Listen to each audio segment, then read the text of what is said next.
राम राम राम राम राम राम राम राम नारायण नारायण नारायण नारायण। भगवान ने अर्जुन से पूछा, तुमने एकाग्रता से गीता सुना कि नहीं, और अज्ञान से उत्पन्न होने वाला मोह तेरा नष्ट हुआ कि नहीं, वो बात पूछी। तो अब अर्जुन ने एक बात का उत्तर दिया, मोह नष्ट हो गया और स्मृति मिल गई। मैंने एकाग्रता गीता सुना है, ये शब्द नहीं कहा। तो क्या कहा कि त्वत्प्रसाद, आपकी कृपा से मोह नष्ट हुआ है। तो अर्जुन अपनी पंडिताई से मोह नष्ट नहीं मानते हैं। मैंने सुना और उसने मैंने विचारा और सुनने से मेरे ज्ञान हुआ, ऐसा नहीं मानते हैं। आपकी कृपा से बोध हुआ है। इस वास्ते वो गीता सुनने की बात न करिए कही। अब इसमें थोड़ा विचार करना है, थोड़ी गहरी बात विचारनी है। नष्टो मोह स्मृति लब्धा, तो मोह नष्ट हो गया एक बात, और दूसरी जो स्मृति और तीसरी लब्धा। तो मोह नष्ट हो गया मानो भूल मिट गई। मोह नाम है भूल का, वो भूल मिट गई। और स्मृति और लब्धा पद का, स्मृति नाम याद आ गई और लब्धा मानो लाद गई। तो स्मृति और लब्धा ये पद अपने व्यवहार में कहाँ आते हैं कि जहाँ पहले हमारे को ज्ञान हो जाए और वो ज्ञान फिर हम भूल जाएं, फिर वो ज्ञान होता उसको स्मृति कहते हैं। याद आ गई, हाँ याद आ गई, याद आ गई। तो याद आ गई, तो इसमें याद आई, वो पुराना है ज्ञान पहले से याद आई। और लब्धा नाम ही उसी का है जो चीज खो जाए और फिर उसका नाम लब्धव है। लाभी कहते हैं, लभी, जैसे पंजाबी में लभी कहते हैं, अपने लाभी कहते हैं। जैसे जोधपुर भाषा में लाधी कहते हैं, जोधपुर भाषा में लादगी, और अपने लाभगी बिगड़ी भाषा में, और पंजाबी भाषा में लब्धी कहते हैं। तो ये सब पहले हमारी थी, खो गई थी, वो मिल गई। तो स्मृति में भी पहले ज्ञान था, विस्मृति हुई है, और लब्धा में पहले हमारे पास थी और चीज खो गई, वो लाद गई। तो पद लब्धा और स्मृति ऐसे हैं, परंतु यहाँ पर इस अर्थ में नहीं है। स्मृति ऐसा नहीं कि पहले याद थी, बीच में भूल गई, अब याद आ गई, ऐसी स्मृति नहीं है ये। और लादी पर भी पहले वस्तु थी और फिर खो गई, अब लाद गई, ऐसी नहीं है। तो इसमें एक विलक्षण बात है, वो ध्यान देनी थोड़ी। तो मोह नष्ट हो गया, तो मोह का स्वरूप क्या है? मोह वैचित्र्य धातु है, उल्टा जानने का नाम मोह है। तो उल्टा क्या जाना है कि शरीर और संसार को सत्य माना है, ये उल्टा जाना है। तो ज्ञान जो होता है ना, वो ज्ञान होता है, वो स्वरूप का ज्ञान नहीं होता है, परमात्मा के तत्व का बोध नहीं होता है, किंतु संसार को जानना होता है। संसार को जो सत्य रूप से जानते हैं, ये हमारा अनजानपना है। क्यों निरंतर बदलता है, ये भी हम मानते हैं, और फिर भी वो सत्य मानते हैं। तो ये मोह है, निरंतर बदलता है और मिटता है, अभाव होता चल जा रहा है। संसार की जितनी चीजें हैं, सबका पहले अभाव था और फिर अभाव होगा, और बीच में भाव रूप दिया, उस समय भी निरंतर अभाव में जा रहा है। अब ऐसे अभाव में जाते हुए जो भाव मानते हैं कि होनापन, ये अज्ञान है। ये अज्ञान नष्ट होता है।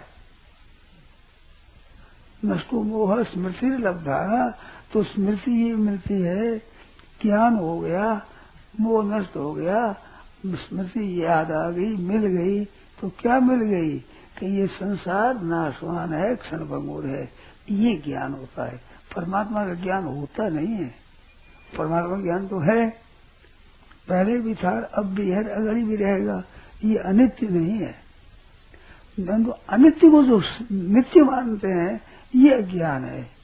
तो संसार का ज्ञान होता है, संसार का ज्ञान होते ही नित्य मानते हैं, वो मानना हमारा मिट जाता है। अरे ये तो नाशवान है, तो फिर राग और द्वेष और हर्ष और शोक ये विकार कोई नहीं होगा। विकार सब होते हैं संसार को सत्य मानने से। संसार है ऐसा मानने से होता है। ये संसार नहीं ऐसा बोध होने पर कोई सा विकार नहीं होता, सब विकार नष्ट हो जाते हैं। तो संसार का ज्ञान होता है। संसार का ज्ञान क्या है कि ये तो नश्वर है और वास्तव में ये पहले नहीं था और पीछे नहीं रहेगा और वर्तमान में भी नहीं में ही जा रहा है। तो नहीं तो हुआ, ये है नहीं रहा ना। तो है रूप से जो हमारा ज्ञान है, ये है मोह। ये मोह नष्ट हो गया तो क्या हुआ? अरे भाई है ही नहीं, संसार पहले नहीं था, पीछे नहीं रहेगा और अभी वर्तमान में भी नहीं भी जा रहा है निरंतर। तो है मानते हैं इसको, ये मोह है। इस मोह का नाश होता है और परमात्मा स्वरूप का और अपने स्वरूप का और जो कर्तव्य का ज्ञान होता है। ये वास्तव में संसार को सत्य मानने के कारण से यह ज्ञान होता है। तो सत्य का मान मिटने से अपने स्वरूप का बोध भी हो जाएगा। क्यों है, मैं हूँ, ये बात है, और परमात्मा है बात है, और कर्तव्य का करना है, कर्तव्य का पालन करना है। तो ये चीजें मौजूद है, परंतु मोह के कारण, संसार को सत्य मानने के कारण से ये मोह है। अब संसार में जो नमूना रहा शरीर, शरीर संसार का नमूना है। तो संसार पहले नहीं था और फिर नहीं रहेगा और अब भी नहीं में जा रहा है। ये प्रत्यक्ष बोध है, मतलब इसमें संदेह है क्या? जैसे बाल्यावस्था थी वो चली गई, तो जवान अवस्था रहेगी, वृद्धावस्था रहेगी, रोगी अवस्था रहेगी? नहीं रहेगी। तो ये ज्ञान है, ये ज्ञान होते हुए भी ठीक तरह से अनुभव नहीं हो रहा, सत्यता से हमारा अचानक सत्यता दिखती है, ये मोह है। इस मोह का नाश होता है। तो ये मोह नष्ट होता है तो परमात्मा का ज्ञान है जो का त्यों प्रकट हो जाता है। वो तो है ही वैसे ही, इस मोह के कारण से उसका ज्ञान नहीं हो रहा है। ये मोह नष्ट हो जाएगा। ये नष्ट होने पर परमात्मा स्वरूप है जो प्रकट हो जाएगा। तो परमात्मा ज्ञान पैदा नहीं होता है, स्वरूप का बोध पैदा नहीं होता है, किंतु अब मोह मिटता है, अज्ञान मिटता है। तो अज्ञान क्या है? संसार को सत्य मानते हैं, ये अज्ञान है, ये मिट जाता है। जैसे कर्ण था कुंती का, पर मानता था अपने को राधा का बेटा, अधिरथ सूत था, उसकी स्त्री का नाम था राधा। तो अधिरथ सूत का बेटा हूँ, राधा मेरी माँ है, ऐसा मानता था। तो ज्ञान हुआ तो क्या हुआ? उसमें तो ज्ञान मैं कुंती का हूँ ये ज्ञान हुआ है। ये ज्ञान आधा आधा ज्ञान है। क्या कि मैं राधा का पुत्र नहीं हूँ, मैं अधिरथ का पुत्र नहीं हूँ, ये ज्ञान हुआ है। और वो कुंती का पुत्र तो पहले था ही, वो प्रकट हो गया। ये भूल हुई थी राधा और अधिरथ का बेटा मानने से, तो ये भूल मिटी। इसलिए संसार सही वो सत्ता मानना ये भूल है, और ये भूल मिट जाती है। ये भूल मिट जाती है तब इसको स्मृति कहते हैं और लब्धा कहते हैं। तो इसको क्यों कहते हैं? कि वो परमात्मा का स्वरूप नित्य निरंतर था, है, रहेगा। उस नित्यता की तरफ दृष्टि डालने के लिए इसका नाम स्मृति रखा, इसको लब्धा रखा। मान लादी हुई चीज है तो पहले नहीं थी, ऐसे तो पहले जानते थे लादी है। तो उसको नित्य ज्ञान को नित्य बताने के लिए स्मृति और लब्ध का प्रयोग है। पहले मिली नहीं थी, अब मिल गई, खो गई, मिल गई, ऐसा नहीं है। भूल गए, याद आ गई, ऐसा नहीं है। मन नहीं की तरह था, वो नहीं की तरह था, वो मिट गया। अब है संसार को मान तो है संसार का हैपना मिट गया तो परमात्मा का हैपना स्वतः प्रकट हो गया, वो तो है ही। तो ज्ञान परमात्मा का नहीं होता है, आत्मा का नहीं होता है, होता है संसार का, शरीर का। पर शरीर का संसार होते ही ये मैं नहीं हूँ, ये मेरा नहीं है, ये मेरे लिए नहीं है शरीर, ये बोध होता है।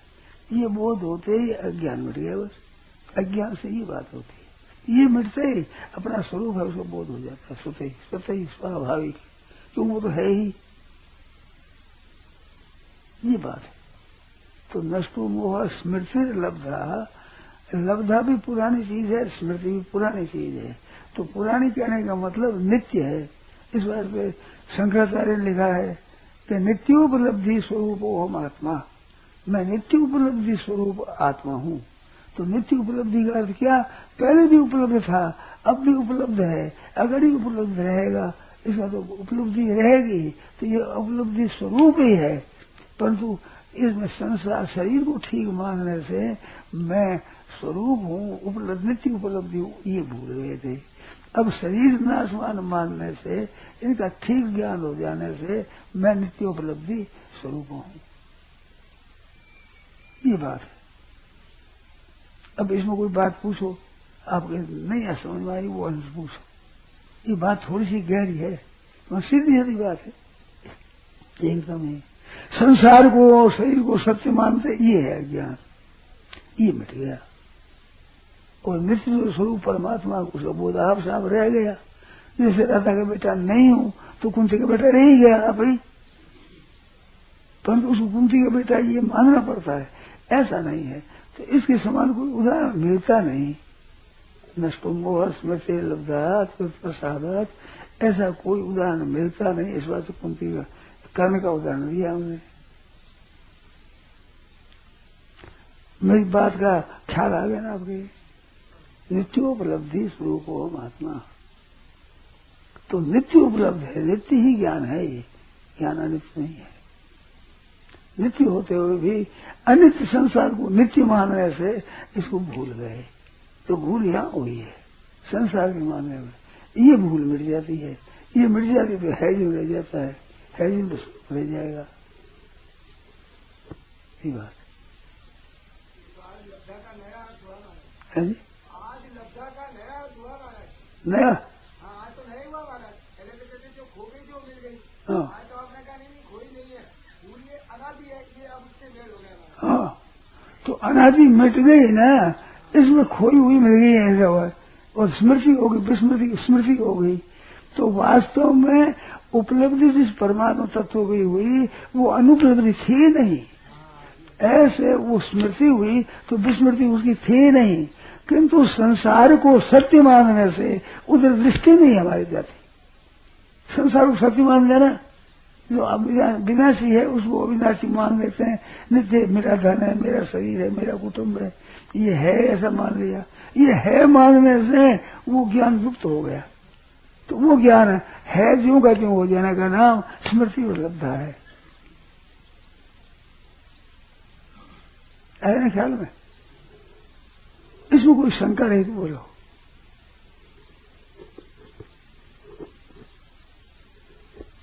विलक्षण बात है जी। यही अविनाशी की प्राप्ति होना यही है। हाँ, जहाँ मोह नष्ट हुआ अविनाशी की प्राप्ति हुई, सिद्ध हो गया। तो परमात्मा प्राप्ति नित्य है, अब भी है, पर संसार को सत्य मानने के कारण से वो परमात्मा नित्य वहां देखते नहीं। और प्रत्यक्ष अनुभव है कि शरीर बदलता है, बालकपना पे नहीं रहा, जवान नहीं रहेगा, नहीं रहेगा तो नहीं में जा ही रहा है, तो नहीं रूप हुआ। इसको नाशवान कहते हैं। नाशवान का अर्थ क्या, धनवान का अर्थ क्या, धन वाला। तो धन होने से धन वाला है, धन नहीं तो धन वाला कौन कहे। उसमें विशेषता तो धन की है। ऐसे संसार नाशवान तो विशेषता नाश की है इसमें, और इन विशेष क्या है,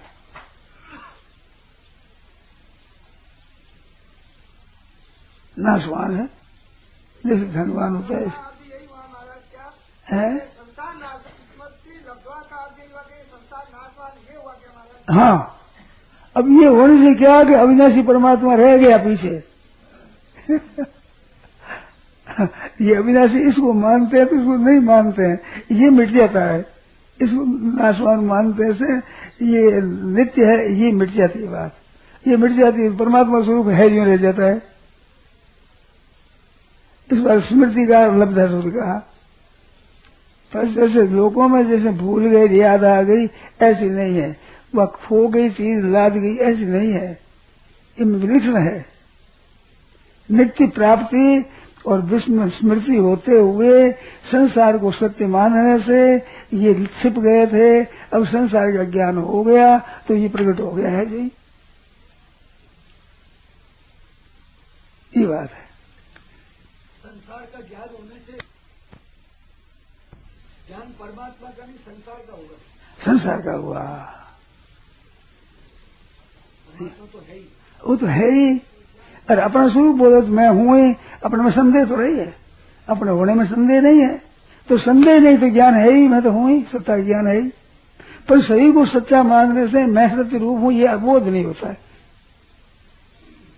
अब संसार ये शरीर मेरा नित्य नहीं था, पहले नहीं रहेगा, अभी नहीं रहेगा, अब भी नहीं है, तो फिर मैं तो स्वरूप हूं ही, तो मैं हूं ये सत्ता, नित्य सत्ता का ज्ञान हो जाएगा। तो नित्य सत्ता ज्ञान नहीं हुआ है, असत्य का जो सत्य मानते संसार ये ज्ञान हुआ है, सही वो सत्य मानते थे। आए ना ख्याल में? अब इसमें शंका हो, बोलो महाराज जी मानना कैसे मिटे जो हम मान रहे हैं? हाँ तो मानना तो अपना न मानने से मिटेगा, जो मान रहे हैं उसको न मानने से मिट जाएगा। हम मानेंगे नहीं, शरीर हम है ही नहीं, क्योंकि शरीर पहले नहीं था, पीछे नहीं रहेगा, और अभी मौत में जा रहा है निरंतर, तो इसको है कैसे माने? इसको आदर करो, बस मिट जाएगी।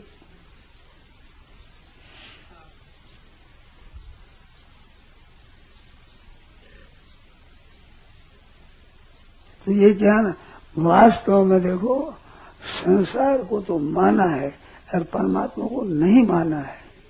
इस वास्ते संसार को तो नहीं मानना है और परमात्मा को मानना है, वो मानना हमारे हाथ में। इस वास्ते मानना काम हुआ। मैं कहता हूँ मानने से कैसे हो जाएगा? अरे मानने से हुआ, इसको न माना है यही तो अज्ञान हुआ है, और संसार नाश हुआ न है मान लिया यही तो अज्ञान है। ये मिटने से वो हो जाएगा। चाहे तो उसको मिटा कर उसको ले लो, और चाहे उसको मान करके और उसमें सिद्ध हो जाओ। क्या हम स्वतंत्र है महाराज जी? न मानने में क्या हम स्वतंत्र है? बिल्कुल स्वतंत्र, बिल्कुल स्वतंत्र, किसके मात्र भी स्वतंत्र नहीं आप। और स्वतंत्र है इतनी नहीं है, समर्थ भी है आप। असमर्थता दिखती है, संसार को सत्य सही को सत्य मानने से असमर्थता दिखती है और स्वतंत्रता दिखती है। दोनों नहीं है, स्वतंत्रता भी नहीं है और स्वतंत्रता है। कोई बाधा नहीं है, कोई बाधा दे नहीं सकता, किसी की ताकत नहीं बाधा दे दे। क्योंकि मैं हूं, इसमें संदेह होता है क्या आपके? मैं हूं कि नहीं होता है क्या? संदेह होता है हूं कि नहीं हूं, अथवा मैं नहीं हूं, ऐसा होता है? मैं नहीं हूं विपरीत भावना नहीं होती, मैं हूं कि नहीं मेरा संदेह नहीं होता, मैं तो हूं ही, न संदेह होता न विपरीत भावना होती है, नहीं हुआ तो नहीं होता है। तो ये तो है जो ही रह जाएगा। शरीर है ये नहीं रहेगा, नहीं था नहीं रहेगा, नहीं भी जा रहा है, तो ये नहीं है, ये ठीक बोध होने पर अपना हों पर ठीक प्रकट हो जाएगा। तो अपने होने का ज्ञान होगा नहीं, ज्ञान संसार का हुआ, शरीर का हुआ है, जैसे ये मिट जाएगा। असत्य को सत्य मानना है, ये मिट जाएगा। जड़ शरीर ही हुआ महाराज जी ना, मेन चीज मेन जड़ शरीर का ही तो शुरू हुआ ना संसार। और संसार को सत्ता, शरीर को सत्ता मान लिया ना, ये मानने से तो राग द्वेष होते हैं। रुपये पैसों को सत्ता मानते हैं, शरीर को मानते हैं, कुटुंब को मानते हैं, घर को जमीन को मानते हैं सत्य, इस बात राग द्वेष होते हैं। तो बिल्कुल भूल है। जैसे बच्चे खेलते हैं, उस खेल में अपना घर बनाते हैं, तो घर बनाते हैं तो ये मिट्टी का अपने रेते का घर बना दिया साहब, तो वो नरपरा तो आपने लड़ाई होगी बन गई। कैसे? कहते हमारी दीवार है बनाई हुई, वो कहते दीवार से पहले मैंने लकीर खींची है, वो लकीर हमें वहां तक है, जैसे हमारी है, वो कहते हमारी दीवार तक हमारी है, अरे उसमें हो गई लड़ाई। वो कहते हमारी है, वो कहते हमारी है। वो तो कहते मैंने लकीर खींच ली पैर से, ये मेरे घर है, वो ये है। वो कहते हैं दीवार के मैंने दीवार बना ली मेरी, इसे मेरी है, अब लड़े आपस में। तो कोई बड़ा आदमी है, अरे थोड़ा लड़ते क्यों हो, कैसा मेरा ही मेरी है जमीन, वो कहते मेरी है। तो बात क्या है, वो कहते लकीर मैंने पहले घासी, वो कहते दीवार मैंने बनाई पहले, इस बात मेरा है। तो कहते ऐसे करो फिर आधी आधी कर लो, आधा तो भाई तुम दिमाग बढ़ाई, इस बार तुम्हारा हो गया, तुमने पहले सिखा दी, तो आधा आधा तुम्हारा हो गया, बीच में फैसला हो गया, राजी हो गए दोनों। अब ना उस दीवार वाले का है ना कोई लकीर वाले का है, परंतु वो लड़ते थे, अब न्याय कर दिया ऐसा, ठीक आधी आधी बना दी, न्याय हो गया खेल हो गया, न्याय कर। ऐसे संसार खेल है, लड़ाई मत। नारायण नारायण नारायण नारायण नारायण, ये बात है।